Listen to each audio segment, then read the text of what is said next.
Para leader, semoga Anda semakin sukses, semakin mulia. Suatu saat saya pernah memberikan sebuah training. Usai memberikan training, salah satu peserta kemudian berkonsultasi dengan saya. Dia mengatakan, "Pak, gimana sih Pak supaya kemudian saya nggak mudah marah, nggak mudah tersinggung?" Saya tanya, "Apa yang membuat Anda marah, yang membuat Anda tersinggung?" "Ya, kadang saya sebel Pak. Kirim WhatsApp ke anggota tim, dibaca tapi nggak dikomentari, dibaca tapi nggak dibalas." Ya. Dan itu bukan kepada anggota tim juga Pak, kadang kepada teman, kepada orang lain. Saya itu marah, saya mudah tersinggung kalau kemudian apa yang saya kirim tidak direspon.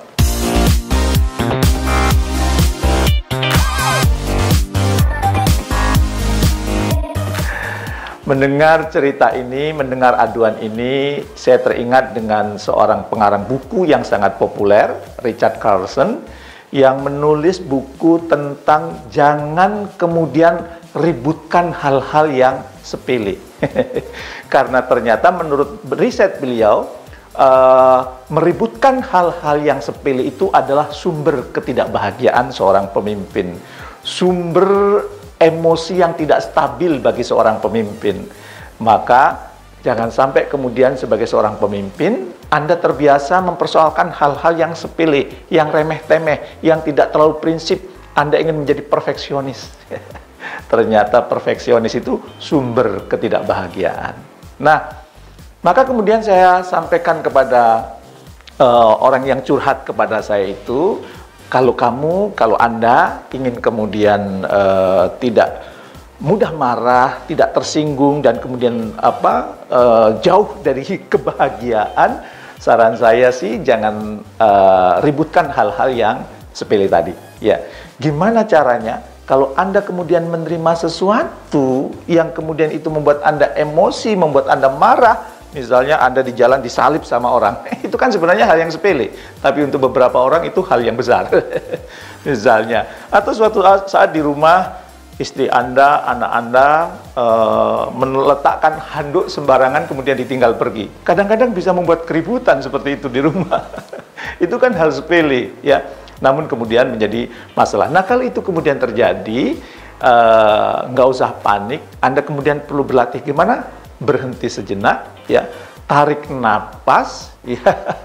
Bila perlu kemudian dihitung, kalau Anda orang yang beragama boleh jadi Anda menyebut, mengingat nama Tuhan Anda. Bagi yang beragama Islam kemudian berzikir. Kalau sudah tenang, kalau kemudian sudah plong, ya, hati Anda, baru Anda kemudian berkomentar, baru Anda kemudian ngomong. Sebab kalau sesuatu yang tidak enak kita ngomong, biasanya yang keluar yang tidak enak. Kemudian apa yang bisa kita lakukan? Ya, kita memperluas sudut pandang. Ya, gimana memperluas sudut pandang?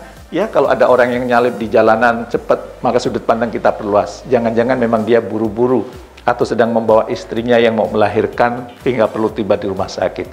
Atau orang itu sedang ada rapat yang sangat penting, sehingga dia harus mendahului mobil saya. Ya.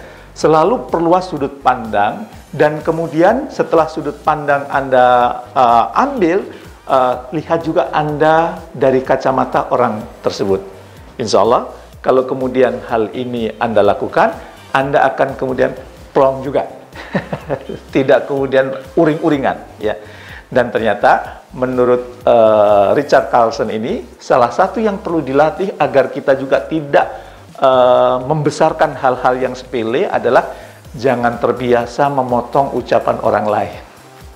Jadi kalau di kantor sedang rapat, walaupun Anda punya ide, gagasan yang mungkin jauh lebih menarik, ada orang ngomong, diem dulu, ya, sampai dia berhenti, sampai kemudian Anda diberi kesempatan. Jangan kemudian buru-buru Anda ingin mengungkapkan isi hati Anda, mengungkapkan buah pikiran Anda.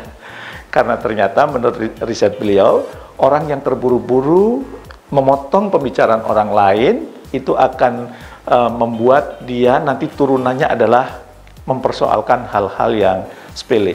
Tahan dulu, sabar, dan itu adalah cara latihan kita untuk kemudian membuat kita tidak terbiasa meributkan hal-hal yang sepele. Dan menariknya ya, 2 bulan setelah bertemu dengan saya, orang itu kemudian ngabari saya, Pak Jamil, terima kasih. Ternyata tipsnya itu sederhana yang waktu itu berhenti sejenak, ya, zikir, ambil nafas, ngambil hikmah dari kejadian itu. Kemudian yang kedua, ya, yaitu kami memperluas sudut pandang dan saya melatih untuk tidak memotong pembicaraan orang lain. Ternyata kebiasaan saya yang suka meributkan hal-hal yang kecil itu hilang. Anda juga ingin seperti orang itu? Silahkan praktekkan supaya hidup Anda tidak mudah marah, mudah tersinggung, dan berantem hanya urusan-urusan yang sepele. Nggak pantas seorang leader melakukan itu. Semoga bermanfaat. Terima kasih. Assalamualaikum warahmatullahi wabarakatuh.